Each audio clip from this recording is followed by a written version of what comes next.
你个机会。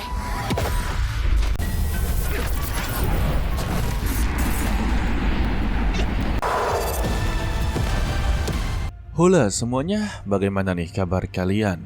Pada kesempatan kali ini, kita akanlah melanjutkan Tonghua dari Over the Divine Realm, tepatnya untuk episode terbaru, yaitu episode 12. Untuk di part sebelumnya, kita masihlah melihat MC utama kita yaitu Ning Changju berusaha untuklah menyadarkan adik perempuannya yang tak lain yaitu Xiaoling. Dia memiliki tujuan agarlah Xiaoling bisa mengendalikan kekuatan iblis. Maka dengan begitu, dirinya juga akanlah bertambah kuat.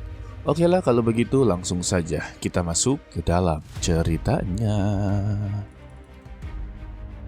Untuk Lu Jia, dia haruslah berbohong kepada Zhao Xiang'er. Dirinya tidaklah mampu untuk menghentikan mereka. Tetapi Zhao Xiang'er tidaklah mempermasalahkannya. Karena untuk menerobos ke pengadilan ungu, maka haruslah melewati kesengsaraan hati terlebih dahulu. Dan mereka masih memiliki kesempatan untuklah mengalahkannya. Sedangkan Changju yang telah berada di kuil, dia langsunglah melakukan ritual memperkuat hati. Secara tiba-tiba, Changju haruslah memasuki lautan kesadaran dari Xiaoling yang kini telah dikendalikan oleh sang iblis rubah. Dia bertemu dengan Xiaoling yang memiliki wujud berbeda-beda. Tetapi Changju mengenali suara asli dari Xiaoling, dan ketika dia berhasil menarik wujud asli dari Xiaoling, sang iblis rubah langsunglah menggantinya dan dia memberitahu kalau tempat ini telah dia kendalikan sepenuhnya. Dia bisalah berganti wujud dengan sesuka hatinya.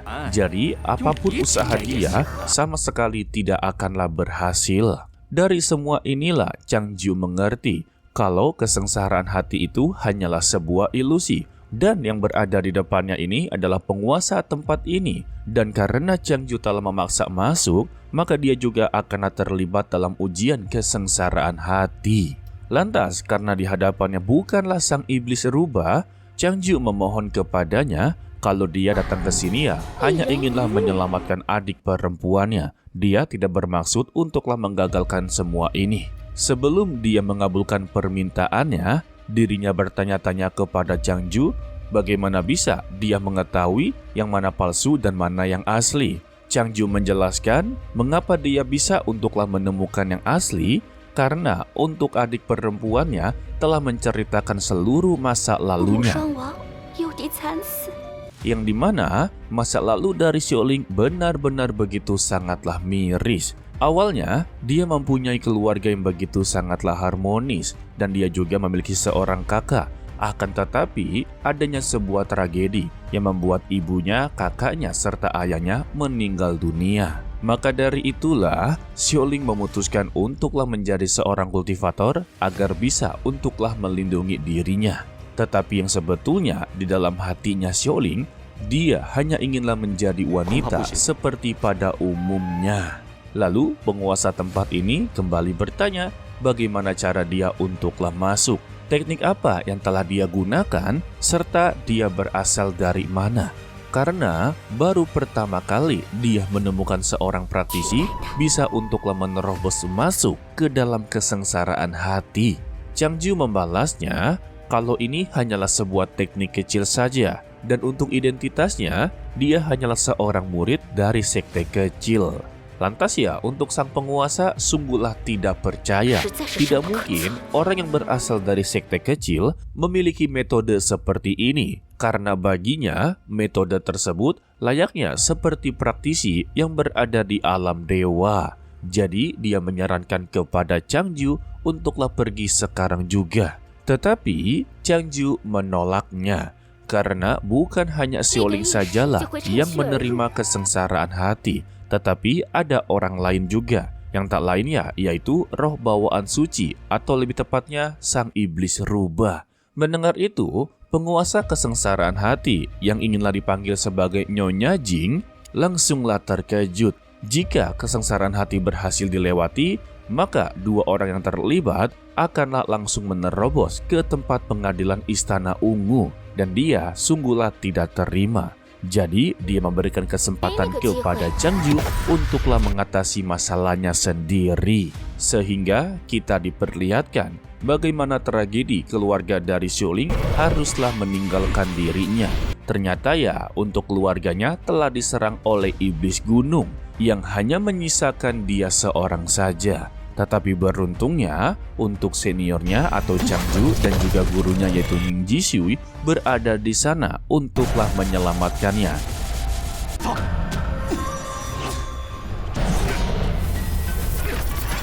Jadi bisa dikatakan juga ini adalah pertemuan Xiaoling dengan gurunya sampai dia benar-benar menjadi muridnya. Dan kini tugas dari Changju mencoba untuklah memperkuat hati dari Xiaoling agarlah dia bisa untuklah menghabisi iblis yang berada di depannya guys. Sayangnya untuk saat ini hati dari Xiaoling benar-benar begitu lemah. Dia sangatlah takut dengan sosok iblis dan Changju menjelaskan semakin dia takut maka iblis ini akanlah menjadi sangat kuat.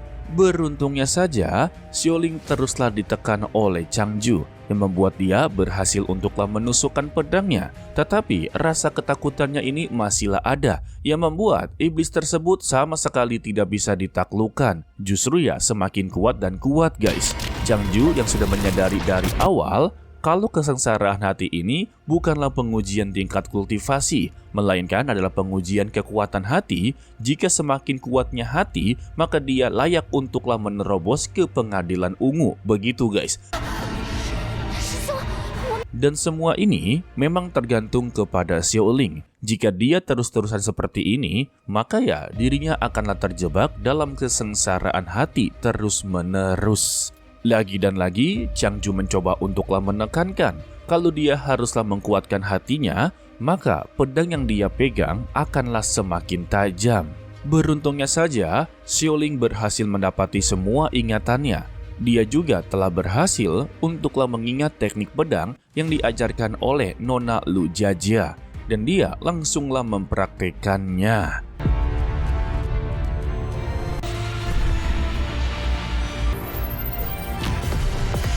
Kini, teknik pedang yang sudah begitu kuat serta hati yang sudah sangatlah teguh membuat Xiaoling berhasil untuklah menebas iblis gunung yang berada di depannya. Sebetulnya sini bukan iblis gunung ya, melainkan adalah iblis hati sebagai ujiannya. Setelah dia berhasil menebasnya, maka artinya kesengsaraan iblis hati akanlah segera berakhir. Namun, semua ini masihlah belum cukup. Karena mereka haruslah menemukan keberadaan dari si iblis rubah satu ini. Jika mereka berhasil menemukan keberadaannya dan berhasil untuklah mengalahkannya, maka kesadaran dari Xiaoling akanlah kembali sepenuhnya. Sedangkan untuk di luar, ternyata ya kesengsaraan hati memang telah berakhir. Kini tinggal tahap terakhir, yaitu bencana petir. Zhou Xiang'er menekankan, jika nantinya si iblis rubah kecil ini berhasil untuklah menerobos, maka dia akan langsung menghabisi nyawanya. Mendengar inilah, Lu Jiajia langsung terkejut, karena Zhou Xiang'er memiliki hati yang begitu sangatlah teguh sama seperti Changju. Lebih tepatnya ya, jika mereka telah memutuskan, maka mereka akanlah melakukan keputusan tersebut. Kembali kepada Changju dan Xiaoling yang telah berada di kerumunan kota. Kini mereka hanyalah perlu untuk mencari keberadaan dari si iblis rubah kecil. Tetapi untuk iblis rubah kecil ini kan bisa berubah menjadi siapapun. Karena tidak memiliki waktu yang begitu banyak, Changju langsunglah menggunakan pedangnya dengan cara menghabisi satu persatu para warga yang berada di sana. Ya, meskipun ini hanyalah sebuah ilusi, tetapi cara dari Changju cukuplah begitu kejam. Sampai-sampai untuk si rubah kecil kembali untuklah menghasut Nona Xiaoling. Lihatlah kalau seniornya begitu sangatlah kejam. Suatu saat nanti dia akanlah melahap dirinya. Untuk saat ini, memang dia terlihat begitu sangatlah baik dan juga tenang.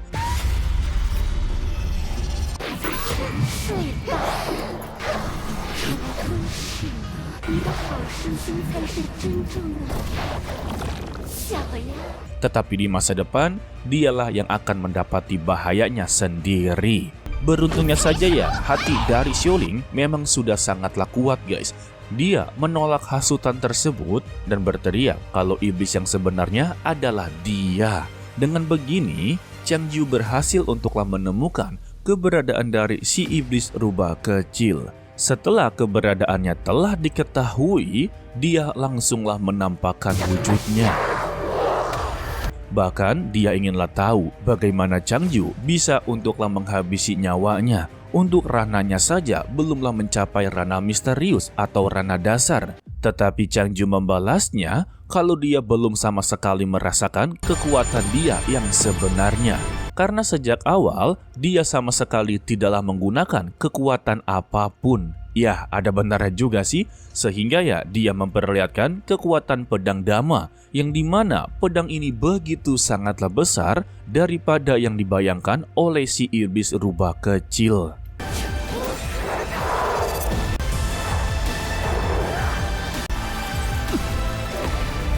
Untuk Nyonya Jing yang sedanglah menyaksikan pertarungan, dia benar-benar dibuat kagum kepada Changju. Sebenarnya dia ini siapa?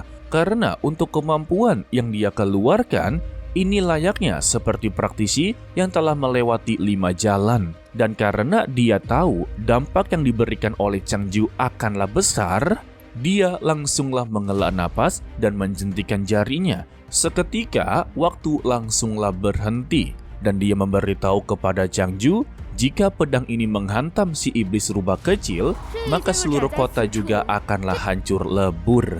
Dan jika itu benar-benar terjadi, maka dia sendiri jugalah yang akan terlibat, karena dia sebagai penguji penerobosan pengadilan Istana Ungu. Jadi maksudnya, dia bertanggung jawab penuh atas semua kejadian ini. Lantas, Changju mempertanyakan apakah dia mempunyai solusi lain. Sebelum dia memberikan sarannya, Nyonya Jing memberitahunya terlebih dahulu kalau untuk saat ini benih iblis telah menyatu dengan adik perempuannya. Pengusiran paksa akanlah menyebabkan kerugian besar kepadanya juga. Daripada mengusirnya, lebih baik ya menyegel iblis rubah kecil ini dan biarkanlah dia tertidur lelap di dalam kesadarannya. Dan karena ini adalah satu-satunya solusi terbaik, Changju langsunglah menerima tawaran tersebut. Alhasil ya, si iblis rubah kecil benar-benar disegel. Dan dia masihlah begitu penasaran latar belakang dari Changju. Bahkan sekelas dia saja tidak bisa untuklah melihat dengan begitu jelas. Tetapi balasan dari Changju, dia juga inginlah tahu apa rahasia dia sebenarnya. Sayangnya, waktunya sudahlah habis. Tetapi Nyonya Jing berjanji kalau mereka nantinya akanlah bertemu lagi.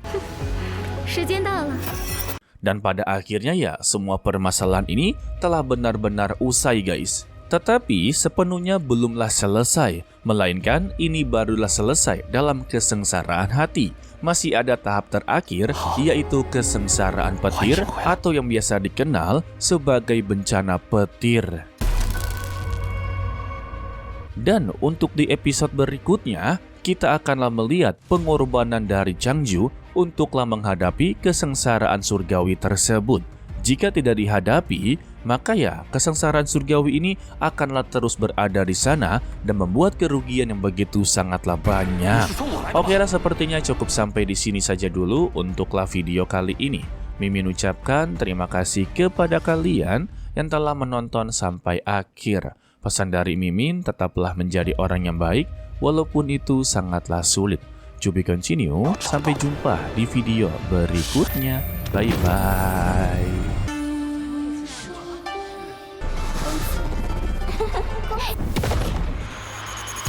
给你个机会。